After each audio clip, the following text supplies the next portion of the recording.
नमस्कार और सुप्रभात। मैं नीव गोस्वामी स्वागत करता हूं आप सभी का हमारे विशेष कार्यक्रम में जिसका नाम है योग शक्ति। योग शक्ति का ये कार्यक्रम आप इस वक्त देख पा रहे हैं पीएम ई विद्या चैनल नंबर 6 से 12 और हमारे तमाम ऑफिशियल यूट्यूब चैनल्स पर जिनका नाम है NCERT ऑफिशियल और NCERT पीएम ई विद्या क्लास 6 से 12। योग शक्ति का ये विशेष कार्यक्रम हम आपके लिए लेकर आते हैं आयुष मंत्रालय के Morarji Desai national institute of योग और NCERT के सौजन्य से। आज योग शक्ति के इस विशेष कार्यक्रम में हम बात करेंगे yoga for relieving frozen shoulder, यानी कि जमे हुए कंधे के फ्रोजन शोल्डर से राहत के लिए योग। इस पूरे विषय पर आज हमारे साथ चर्चा करने के लिए हमारी एक्सपर्ट जो हमारे साथ मौजूद हैं उनका परिचय आपसे करा देते हैं, जिनका नाम है मिसेस दिव्या सिंह जो कि JRF है एम्स में। मैम, आपका बहुत बहुत स्वागत है हमारे इस विशेष सत्र में। इसी के साथ ही अपनी डेमोन्स्ट्रेटर जो कि तमाम योगिक क्रियाएं आपको करके दिखाएंगे उनका भी परिचय आपसे करा देते हैं, जिनका नाम है मिस्टर राकेश सिंह रौतेला जो कि एलुमनाई हैं MDNIY में। राकेश, आपका भी बहुत बहुत स्वागत करते हैं। और हमारे इस पूरे सत्र में जो हमारी साइन लैंग्वेज इंटरप्रेटर हमारे साथ जुड़ी रहेंगी वो हैं अनुष्का शर्मा। अनुष्का, आपका भी स्वागत करते हैं। इससे पहले हम ये सत्र दिव्या मैम के साथ शुरू करें, तमाम योगिक क्रियाएं जानें कि जमे हुए कंधे से आप किस तरह से राहत पा सकते हैं। एक महत्वपूर्ण जानकारी यहाँ पर सभी दर्शकों के लिए, और वो ये कि अगर आपके मन में कोई भी सवाल है तो आप हमें सीधा फ़ोन करके पूछ सकते हैं। और हमारा फ़ोन नंबर इस वक्त दर्शाया जा रहा है आपकी स्क्रीन पर, जो कि है 8800440559। इसी के साथ ही अगर आपके सुझाव हैं, अगर आप हम तक कोई फीडबैक या सजेशन पहुंचाना चाहते हैं तो वो भी आप हमें पहुंचा सकते हैं। हमारी मेल आईडी नोट कर लीजिए, और हमारी मेल आईडी है mdniy@yahoo.co.in। और जैसा कि मैंने बताया, हमारे तमाम यूट्यूब चैनल्स पर अगर आप हमें इस वक्त देख रहे हैं तो लाइव चैट बॉक्स में भी आप अपने प्रश्न सीधे तौर पर पूछ सकते हैं।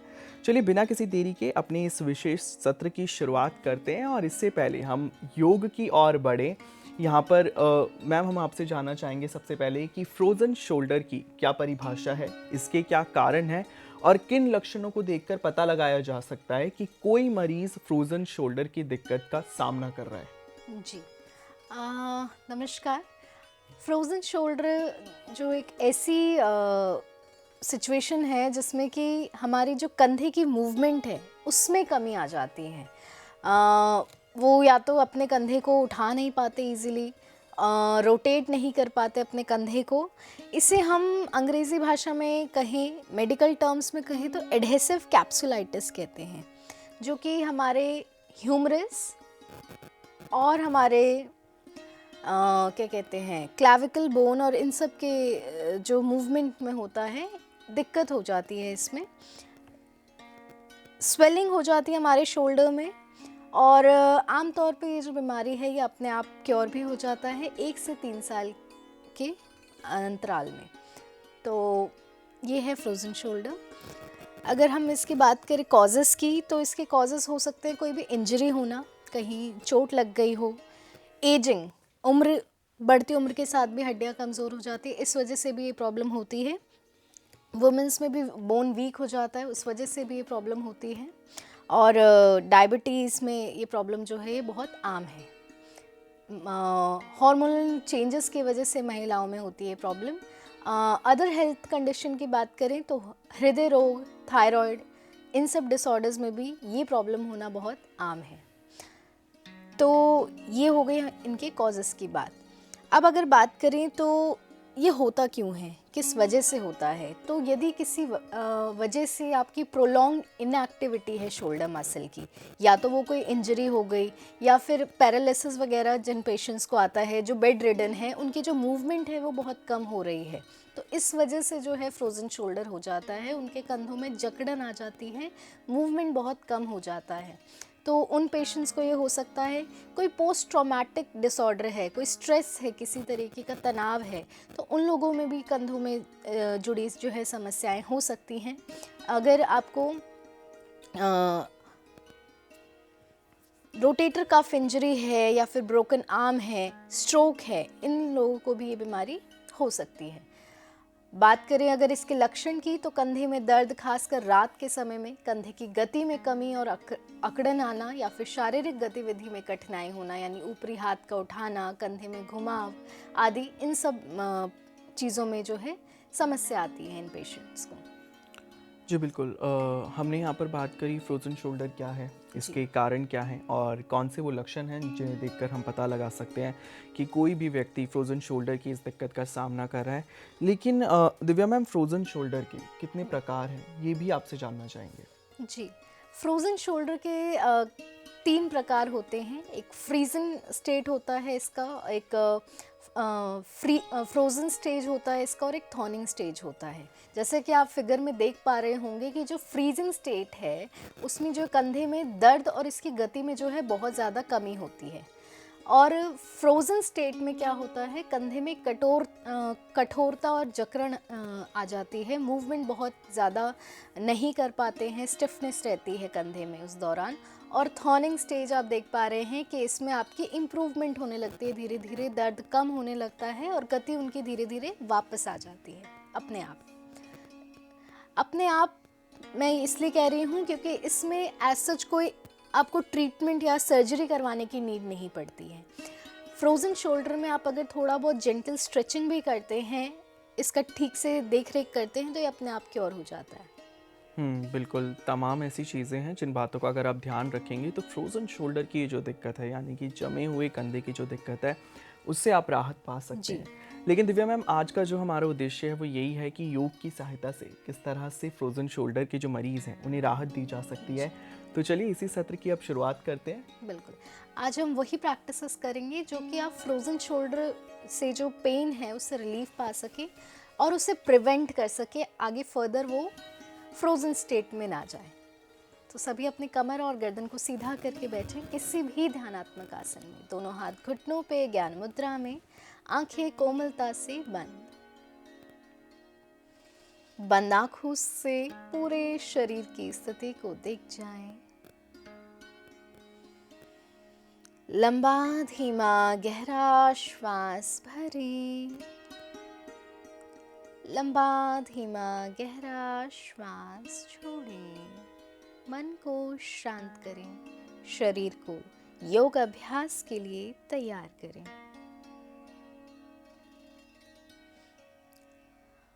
इसी लंबे गहरे श्वास के साथ एक बार ओमकार का उच्चारण, तत्पश्चात प्रार्थना। ओमकार हेतु श्वास भरें।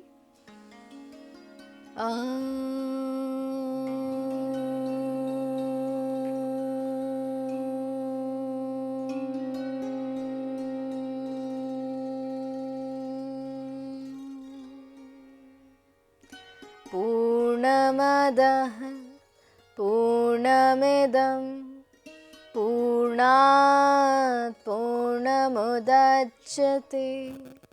पूर्णस्य पूर्णमादाय पूर्णमेवावशिष्यते। ॐ शान्ति शान्ति शान्ति। धीरे धीरे पलकें झपकाते हुए, मुस्कुराते हुए अपनी आंखें खोल दें। खड़े हो जाइए अपने मैट पे। सूक्ष्म क्रियाओं के लिए लूजिंग प्रैक्टिसेस से शुरू करेंगे। ये लूजिंग प्रैक्टिसेस जो हैं आपके मसल्स को और स्टिफनेस को कम करने में हेल्पफुल है। तो सबसे पहले क्रिया करेंगे हम ग्रीवा शक्ति विकासक क्रिया, क्योंकि फ्रोजन शोल्डर में जो धीरे धीरे हमारी नेक मसल भी इन्वॉल्व हो जाती है, उसमें भी स्टिफनेस आ जाती है। तो उसको रिड्यूस करने के लिए ग्रीवा शक्ति विकासक क्रिया करेंगे। दोनों हाथ रख लीजिए अपने कमर पे। सांस भरते हुए अपनी गर्दन को पीछे की तरफ झुकाएं। सांस छोड़ते हुए गर्दन को आगे की तरफ झुकाएं।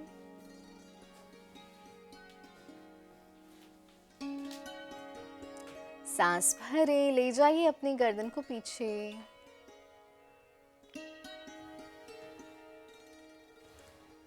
सांस छोड़ें, गर्दन को आगे की तरफ झुकाएं।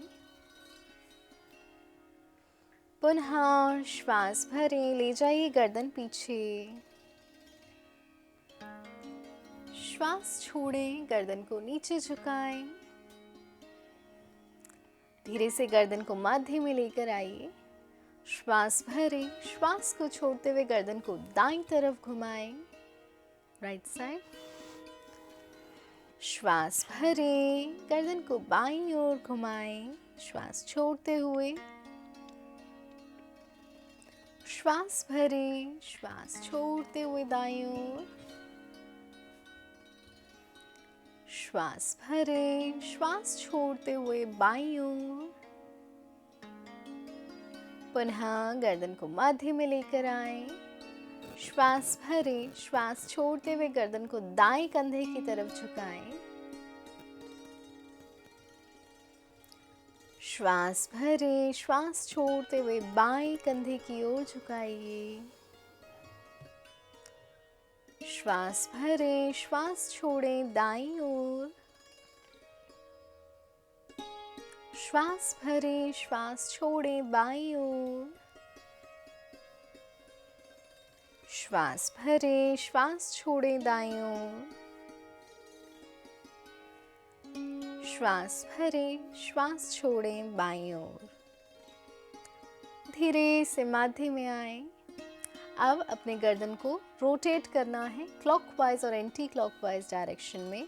सांस भरते हुए, सांस छोड़ते हुए गर्दन को नीचे झुकाएं और सांस भरते हुए धीरे धीरे स्टार्ट करें राइट साइड से रोटेट करना अपने गर्दन को।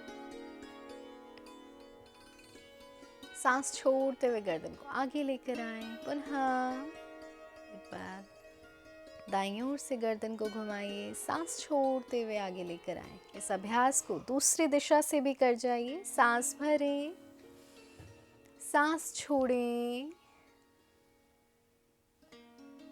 सांस भरें, ले जाइए गर्दन पीछे।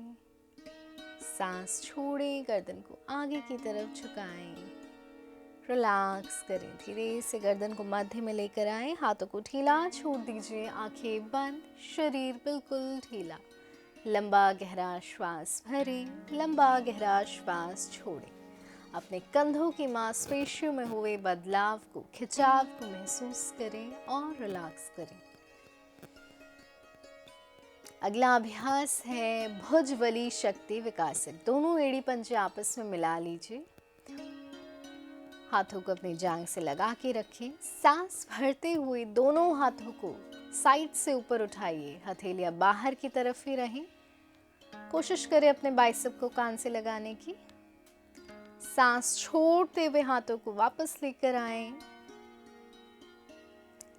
जैसे कि आप देख पा रहे होंगे, इस क्रिया में आपके पूरे कंधे की मांसपेशियां इन्वॉल्व है। लंबा श्वास भरें, धीरे धीरे उठाइए। यदि पेन ज़्यादा है तो आप धीरे धीरे एक एक हाथ से इस अभ्यास को कर सकते हैं। सांस छोड़ते हुए वापस और लंबा श्वास भरें। श्वास छोड़ें।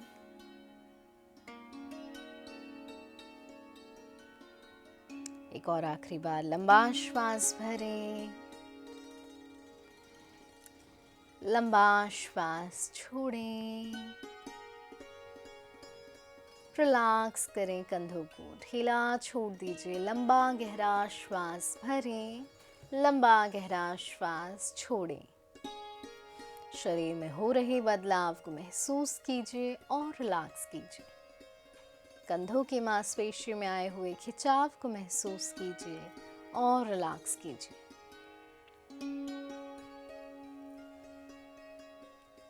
अगला अभ्यास है स्कंद चक्र का। ये आपकी मोबिलिटी को, शोल्डर मोबिलिटी को मेंटेन करने में हेल्पफुल है। दोनों हाथों को कंधों पे रख लीजिए। सांस छोड़ते हुए अपने दोनों कोहनियों को छाती के सामने मिलाइए और सांस भरते हुए धीरे से ऊपर की ओर लेके जाएं। रोटेट करें अपने शोल्डर को। सांस छोड़ते हुए पुनः कोहनियों को छाती के सामने मिलाइए। एक और बार लंबा श्वास भरें, श्वास छोड़ें, श्वास भरें, श्वास छोड़ें। इस अभ्यास को नीचे से ऊपर की ओर भी कर जाइए, ऑपोजिट डायरेक्शन में।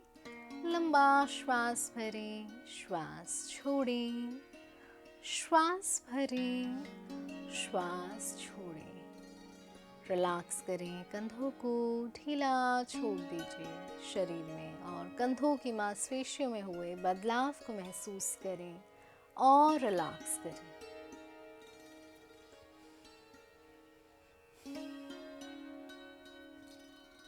अगला अभ्यास है पूर्ण भुजा शक्ति विकासक। आपके पूरे शोल्डर जॉइंट के लिए आपको दोनों हाथों की मुट्ठी बनानी है, अंगूठा अंदर, उंगलियां बाहर की ओर। पहले दाईं ओर से शुरू करेंगे। अपने राइट हैंड की मुट्ठी को बनाइए और सांस भरते हुए अपने राइट शोल्डर को रोटेट करना है क्लॉकवाइज डायरेक्शन में। 1 2 3। इसे ऑपोजिट डायरेक्शन में भी रोटेट करें, एंटी क्लॉकवाइज। 3 2 एंड 1। रिलैक्स। इस अभ्यास को दूसरे हाथ से भी कर जाएं। Rotate your left shoulder. सांस भरें। 1 2 3। ऑपोजिट डायरेक्शन में रोटेट करें। 3 2 एंड 1। अगर पेन ज़्यादा है तो आप इस अभ्यास को यहीं पर रोक सकते हैं। अगर धीरे धीरे पेन रिलीव होने लगा है, मोबिलिटी को बढ़ाना है, तो आप दोनों हाथों से कीजिए। दोनों हाथों के मुट्ठे बनाइए, दोनों शोल्डर को एक साथ क्लॉकवाइज रोटेट करें। 1 2 and 3। Opposite. 3 2 and 1। Breathe normal and relax your shoulders down। धीरे धीरे कंधों को ढीला छोड़ दीजिए। कंधों की मांसपेशियों में आए हुए बदलाव को महसूस कीजिए, खिंचाव को महसूस कीजिए। यहाँ पर सूक्ष्म क्रियाएं समाप्त हुई। अपने पूरे शोल्डर जॉइंट, शोल्डर मसल में हो रहे बदलाव को महसूस कीजिए और रिलैक्स कीजिए। अपने मन को और शरीर को योग अभ्यास के लिए तैयार कीजिए। सबसे पहला है आसन, सरल ताड़ासन। दोनों एड़ी पंजे आपस में मिला लीजिए। दोनों हाथों को छाती के सामने मिलाइए, उंगलियों को आपस में इंटरलॉक करें। हथेलियों को बाहर की ओर पलट दीजिए। सांस भरते हुए सिर के ऊपर दोनों हाथों को ताने, बिना एड़ी को उठाए सामान्य श्वास प्रश्वास के साथ आसन में बने रहें। कोशिश कीजिए अपने बाइसेप को कानों से पीछे लेके जाने की। इस आसन में सामान्य श्वास प्रश्वास के साथ बने रहें। आप देख पा रहे होंगे इस आसन में आपके पूरे कंधों की मांसपेशियों में खिंचाव आ रहा है। धीरे धीरे कंधों को ढीला छोड़ दें। साइड से रिलीज कीजिए हाथों को। लंबा गहरा श्वास भरें, लंबा गहरा श्वास छोड़ें। कंधों की मांसपेशियों में हो रहे बदलाव को महसूस कीजिए।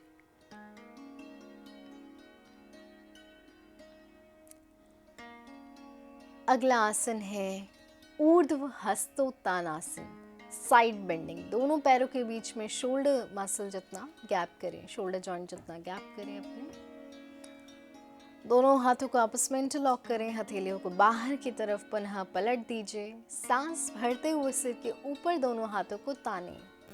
सांस छोड़ते हुए अपनी कमर से दाईं ओर झुक जाइए। जितना स्ट्रेच कर सकते हैं अपने आर्म्स को स्ट्रेच कीजिए और साइड बेंडिंग करें। नॉर्मल ब्रीदिंग के साथ बने रहें। आप देख पा रहे होंगे आपके पूरे शोल्डर मसल लिटरली स्ट्रेच हो रहे हैं इस आसन में।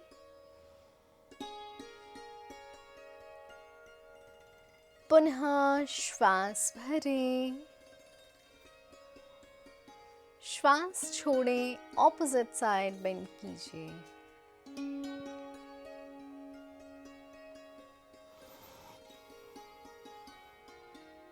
धीरे से वापस आए। रिलैक्स कीजिए, हाथों को ढीला छोड़ दीजिए। खड़े होकर किए जाने वाले आसन यहाँ पे समाप्त हुए। अब अपने मैट पर शिथिल दंडासन में बैठ जाएं और रिलैक्स कीजिए। दोनों पैर सामने सीधे, लंबा गहरा श्वास भरें, लंबा गहरा श्वास छोड़ें। शरीर में हो रहे बदलावों को महसूस कीजिए और पूरा शरीर शिथिल छोड़ दीजिए।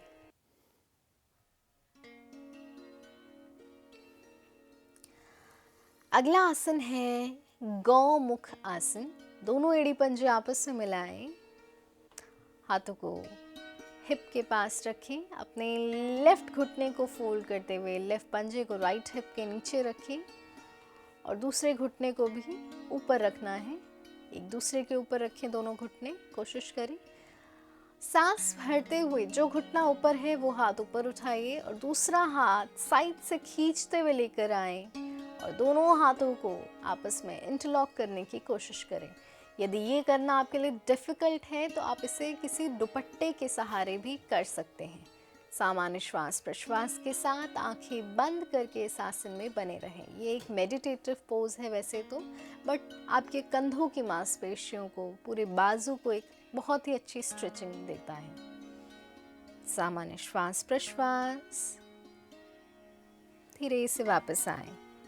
इस आसन को सामने की ओर से भी करके दिखाएं। दूसरे हाथ से हाथों को, पैरों को सीधा कर लीजिए और फ्रंट व्यू भी दिखाएं। अब ऑपोजिट लेग को बेंड कीजिए। दोनों घुटने एक के ऊपर एक आए, प्रयास करें। लेफ्ट लेग ऊपर है तो लेफ्ट हैंड ऊपर उठाइए और दोनों हाथों को आपस में इंटरलॉक कर लीजिए। नॉर्मल ब्रीदिंग के साथ बने रहें। आंखें कोमलता से बंद। शरीर में हो रहे बदलावों को महसूस कीजिए।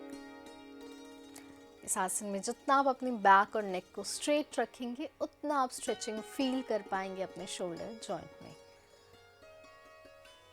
धीरे धीरे वापस आएं। रिलैक्स करें, शरीर ढीला, दोनों पैर सामने सीधे शिथिल दंडासन में सामने फेस कर लीजिए। लंबा गहरा श्वास भरें और शरीर में हो रहे बदलाव को महसूस कीजिए। अगला आसन है वज्र आसन। दोनों एड़ी पंजे आपस में मिलाएं और अपने दोनों घुटनों को मोड़ते हुए अपने हील पर बैठें। कमर और गर्दन को सीधा करते हुए बैठें। सामान्य श्वास प्रश्वास, लंबा गहरा श्वास भरें, लंबा गहरा श्वास छोड़ें।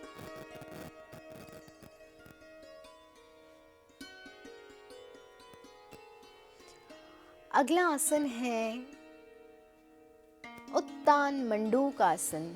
दोनों घुटनों को सामने से फैला दीजिए। सांस भरते हुए दोनों हाथों को ऊपर की ओर ताने।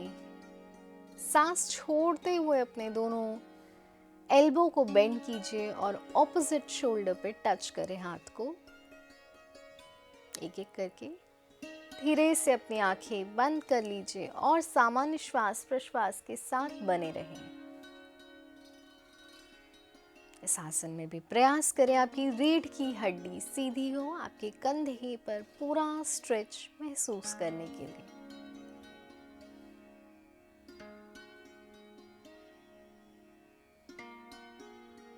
धीरे धीरे वापस आएं।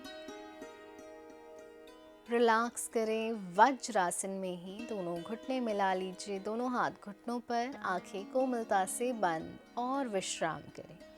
लंबा गहरा श्वास भरें, लंबा गहरा श्वास छोड़ें। शरीर में हो रहे बदलाव को महसूस कीजिए और रिलैक्स कीजिए पूरा शरीर।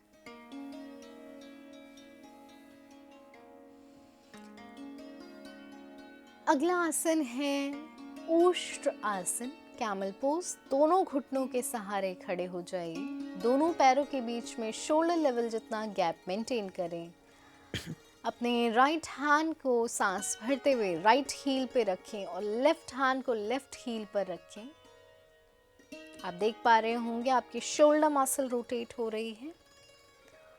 और धीरे से हिप को आगे की तरफ पुश करते हुए गर्दन को पीछे ड्रॉप कर दीजिए और नॉर्मल ब्रीदिंग के साथ इस आसन में बने रहें। लंबा गहरा श्वास भरें, लंबा गहरा श्वास छोड़ें। इस आसन में आपके कंधों के साथ साथ आपके कमर की मांसपेशियों में भी खिंचाव आता है।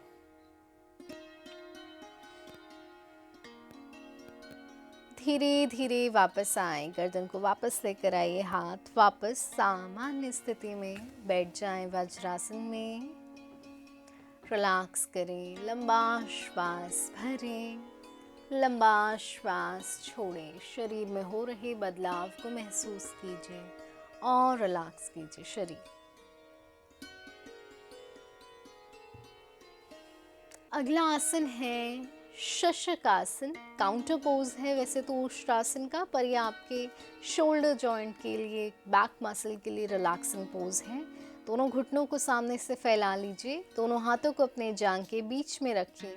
सांस भरें माध्य में, सांस छोड़ते हुए धीरे धीरे स्लाइड करते हुए आगे की तरफ जाएं। अपने छाती और अपने ठुड्डी को ज़मीन पर लगाएं और सामान्य श्वास प्रश्वास के साथ बने रहें। लंबा गहरा श्वास भरें, लंबा गहरा श्वास छोड़ें। मसल्स में, मांसपेशियों में हो रहे खिंचाव को महसूस करें आसन में। धीरे धीरे वापस आएं। दोनों पैरों को सामने सीधा करते हुए बैठ जाइए। शिथिल दंडासन में विश्राम करें। लंबा गहरा श्वास भरें, लंबा गहरा श्वास छोड़ें। शरीर में हो रहे बदलाव को महसूस कीजिए और रिलैक्स कीजिए।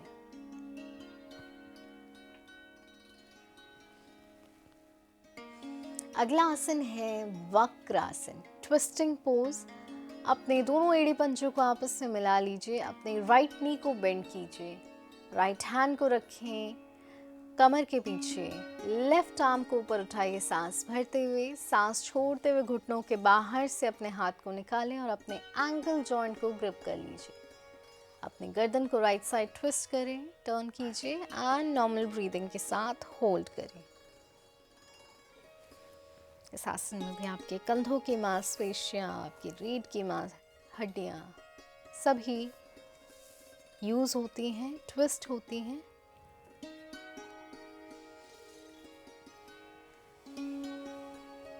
धीरे धीरे वापस आए।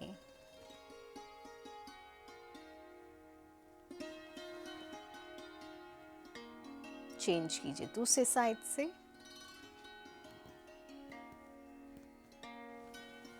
सांस भरें, सांस छोड़ें और ट्विस्ट करें।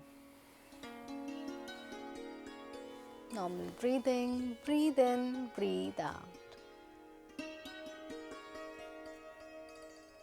धीरे से वापस आ जाएं। दोनों पैर सामने सीधे। धीरे से अपने घुटनों को बेंड करते हुए, मोड़ते हुए मकर आसन में अपने मैट पर लेट जाएं और विश्राम करें। मकर आसन में हथेली के ऊपर हथेली, उसके ऊपर गाल या माथा। आंखें कोमलता से बंद, पंजे बाहर की तरफ, एड़ियां अंदर की तरफ। सामान्य श्वास प्रश्वास। अपने शरीर में और मांसपेशियों में हो रहे बदलाव और खिंचाव को महसूस करें और रिलैक्स करें शरीर।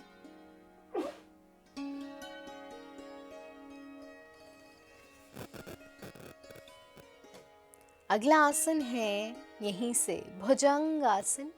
दोनों एड़ी पंजे आपस में मिला लीजिए। दोनों हाथों को रखें छाती के बगल। सांस भरते हुए नाभि तक शरीर को ऊपर उठा दें और सामान्य श्वास प्रश्वास के साथ बने रहें। जितना हो सके अपने लोअर बैक को बेंड कीजिए पीछे की तरफ। हाथों पर वजन डालिए ताकि आपके हाथों की स्ट्रेंथनिंग हो सके, आर्म्स की स्ट्रेंथनिंग हो सके। Breathe in, breathe out.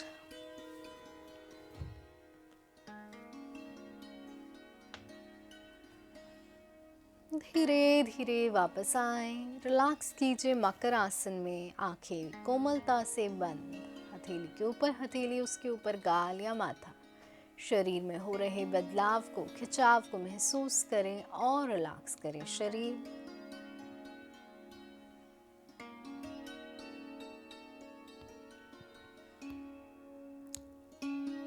अगला आसन है धनुरासन।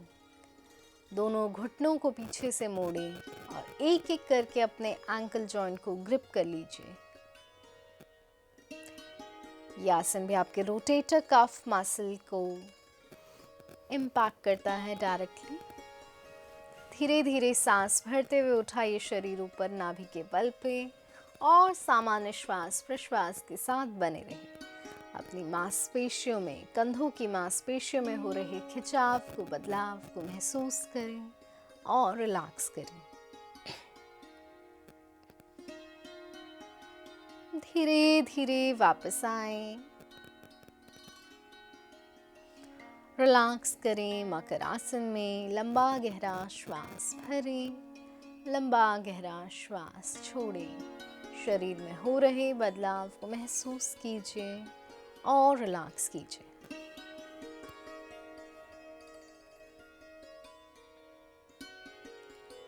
धीरे से लेट जाइए अपने पीठ के बल और विश्राम करें।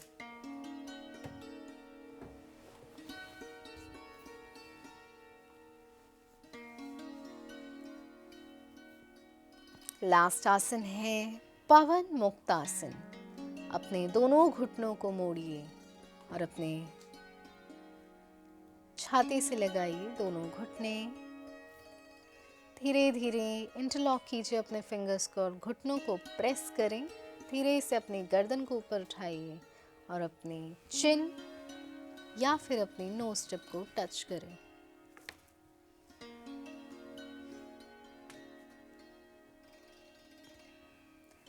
धीरे धीरे वापस आए, रिलैक्स करें शवासन में। आंखें कोमलता से बंद, पूरा शरीर ढीला।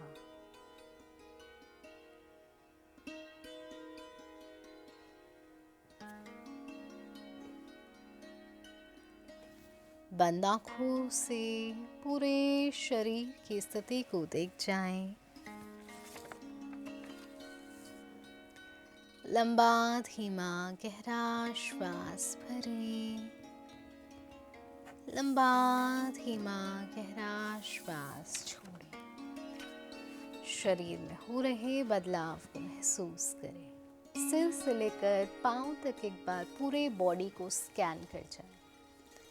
मैं एक एक करके शरीर के हिस्सों के नाम लूंगी, उन्हें देखना है और उन हिस्सों को रिलैक्स करना है। सबसे पहले पैरों की उंगलियों को ढीला करें, अपने तलवों को, अपनी एड़ियों को, अपने टखनों को, अपनी पिंडलियों की मांसपेशियों को, अपने घुटनों की जोड़, जंघाओं को, नितंबों को, श्रोणी वाले भाग, कमर वाले भाग, शरीर के निचले हिस्से को पूरी तरह से ढीला छोड़ दें, रिलैक्स करें। अपने पेट की मांसपेशियों को ढीला करें, छाती की मांसपेशियों को ढीला करें, अपने कमर के निचले भाग, मध्य भाग और कमर के ऊपरी भाग को ढीला करें। हथेली, उंगलियां, आपकी रेस्ट कलाइयाँ, आपका फोरआर्म, कहुनी का जोड़, बाजू, कंधे, गर्दन, इन सभी हिस्सों को ढीला करें। अपनी ठुड्डी,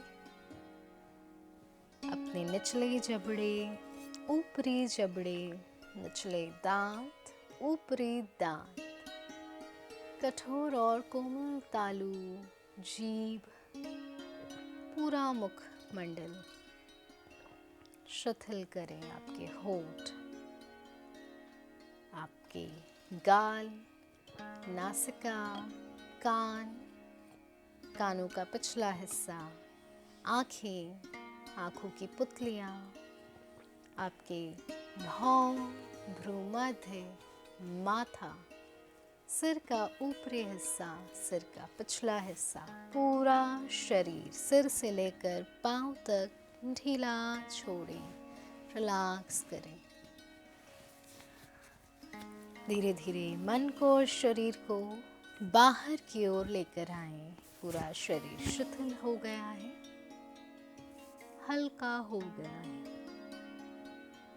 हाथों की पैरों की उंगलियों को धीरे धीरे हिलाइए, हाथों की मुट्ठी बनाएं और खोलें।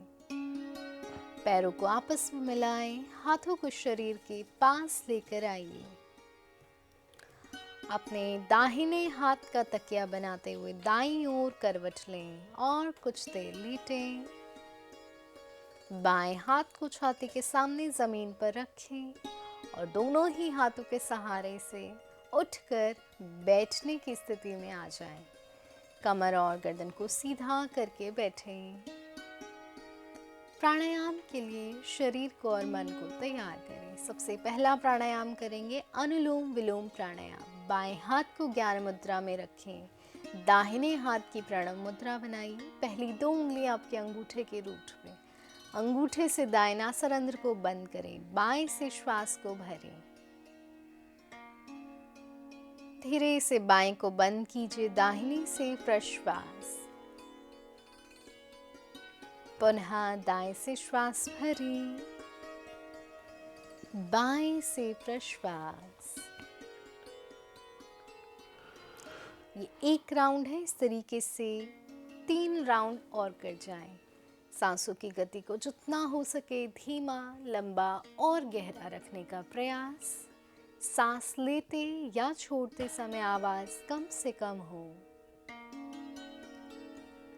प्राणायाम आपके मन को शांत करता है।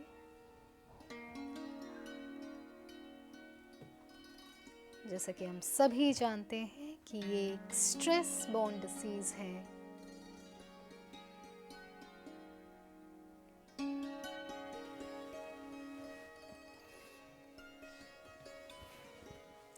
धीरे धीरे बाएं नासारंध्र से प्रश्वास करते हुए प्राणायाम को विराम दें। दोनों हाथ ज्ञान मुद्रा में।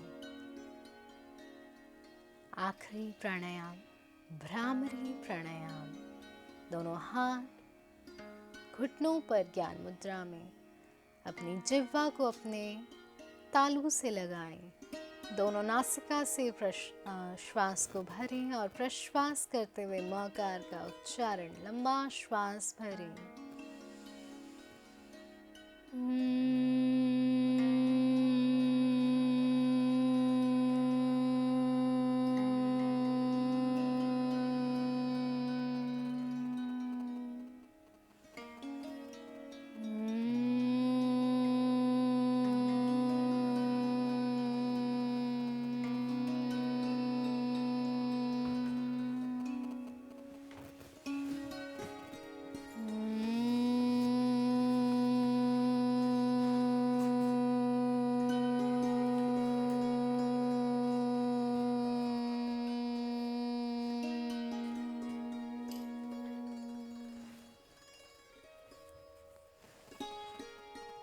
शांत हो जाएं। भ्रामरी की तरंगों को मन में महसूस कीजिए। शरीर में हो रही तरंगों को महसूस कीजिए।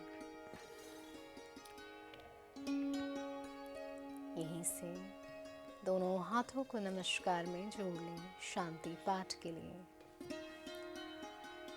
एक बार ओमकार, तत्पश्चात शांति पाठ।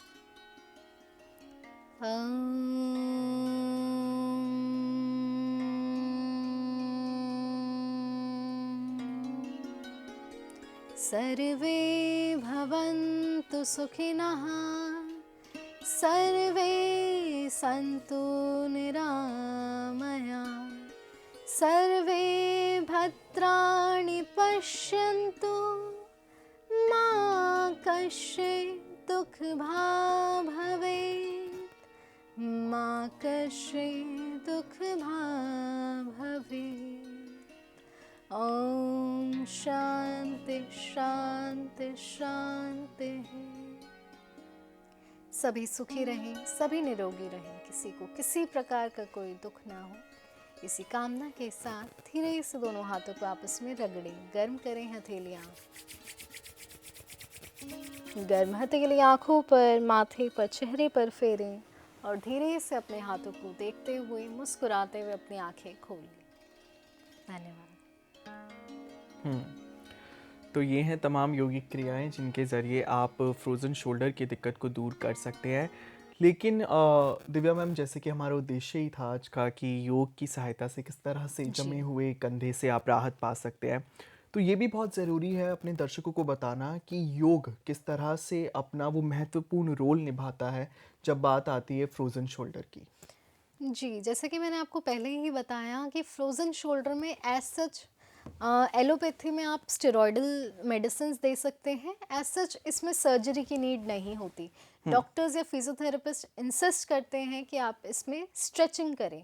तो आपको जो मैंने आज जितनी भी प्रैक्टिसेस बताई हैं, वो सारी प्रैक्टिसेस आपके शोल्डर मसल को स्ट्रेंथनिंग देंगे और उसको स्ट्रेच करेंगे, इमोबिलिटी को डिक्रीज़ करेंगे। जैसा कि योग से कंधे जो हैं उनमें लचीलापन आता है और वो उन्हें मजबूत बनाए रखता है। तो आप इस बीमारी को प्रिवेंट भी कर सकते हैं इन प्रैक्टिसेस को करके। रक्त संचार जो है, ब्लड सर्कुलेशन जो है, वो उन हिस्सों में बढ़ता है जहाँ पर आपको इन्फ्लेमेशन है, जहाँ पर आपको सूजन है, जकड़न है, उन हिस्सों में ब्लड सर्कुलेशन बढ़ता है तो अपने आप मोबिलिटी बढ़ जाती है और कंधे की जो गतिशीलता है वो पुनः प्राप्त हो जाती है योग से। मानसिक तनाव जो है, जो हमने अभी प्राणायाम किया, वो क्योंकि एक पोस्ट ट्रॉमेटिक स्ट्रेस डिसऑर्डर भी हो सकता है, जो रोगी कई समय से बिस्तर पे पड़ा हुआ है तो उसकी मानसिक स्थिति हम सभी जान सकते हैं कि कैसी हो सकती है। तो योग अभ्यास करने से वो मानसिक स्थिति जो है वो भी उनकी जो है इम्प्रूव होती है, मेंटल वेलबींग जो है उनका अच्छा होता है, स्ट्रेस कम होता है, तो अपने आप धीरे धीरे ये बीमारी जो है कम होने लगती है। ना सिर्फ फ्रोज़न शोल्डर बल्कि आपके पूरे शरीर के हर एक हिस्से को पूरी जी। तरह से तंदुरुस्त करने के लिए योग का बहुत बड़ा रोल है। इसी के साथ दिव्या मैम, आपका बहुत बहुत शुक्रिया थैंक यू। हमारे दर्शकों तक तमाम ये महत्वपूर्ण जानकारी पहुंचाने के लिए, और हमारे डेमोन्स्ट्रेटर राकेश सिंह रौतेला का भी बहुत बहुत शुक्रिया तमाम योगिक क्रियाएं हमारे दर्शकों को करके दिखाने के लिए। और इस पूरे सत्र के दौरान हमारी साइन लैंग्वेज इंटरप्रेटर यानी कि अनुष्का शर्मा भी हमारे साथ जुड़ी रहीं, उनका भी हम बहुत बहुत धन्यवाद करते हैं। लेकिन फ़िलहाल तो योग शक्ति में इतना ही, लेकिन आज बहुत कुछ आने वाला है आपके लिए एनसीईआरटी ऑफिशियल पर। आइए उसी पर नज़र डाल लेते हैं स्केड्यूल के ज़रिए। तब आपसे ठीक मुलाकात होगी दोपहर 12 बजे, जहां हम लाएंगे कक्षा पहली के लिए हिंदी, और हमारा जो शीर्षक होगा वो होगा कितनी प्यारी है ये दुनिया। 2 बजे क्लास थर्ड की मैथमेटिक्स के साथ आपके साथ जुड़ेंगे, जहां पर हमारा टॉपिक होगा टाइम गोज़ ऑन। 2:30 बजे क्लास थर्ड की इंग्लिश आपके लिए लेकर आएंगे, जहां पर हमारा टॉपिक होगा बादल एंड मोती। 3 बजे क्लास फोर्थ की उर्दू के साथ आपके पास आएंगे, जहां पर हमारा टॉपिक होगा एकता। 3:30 बजे क्लास फोर्थ की हिंदी के साथ आपके साथ जुड़ेंगे, जहां पर हमारा शीर्षक होगा नाव बनाओ नाव बनाओ। 4 से 5 ये होगा कक्षा छठी से लेकर कक्षा 12वीं के छात्रों के लिए ऑनलाइन ट्रेनिंग प्रोग्राम, जहां पर हमारा टॉपिक होगा सामाजिक विज्ञान के शिक्षण और अधिगम के लिए ऑडियो एवं वीडियो संसाधन। और 5:30 बजे करेंगे अपने इस दिन का समापन अपने सहयोग सत्र के साथ, जहां पर हमारा टॉपिक होगा beyond the books exploring activities and life skills for mental wellbeing. फिलहाल के लिए इस सत्र में इतना ही। आप अपना बहुत ख्याल रखिए। इसी तरह से लगातार एनसीईआरटी ऑफिशियल पर पूरे दिन हमारे साथ जुड़े रहिएगा। एक बार फिर से आप सभी का बहुत बहुत धन्यवाद इस सत्र को देखने के लिए। मैं नीव गोस्वामी अब लेता हूँ इजाज़त। नमस्कार।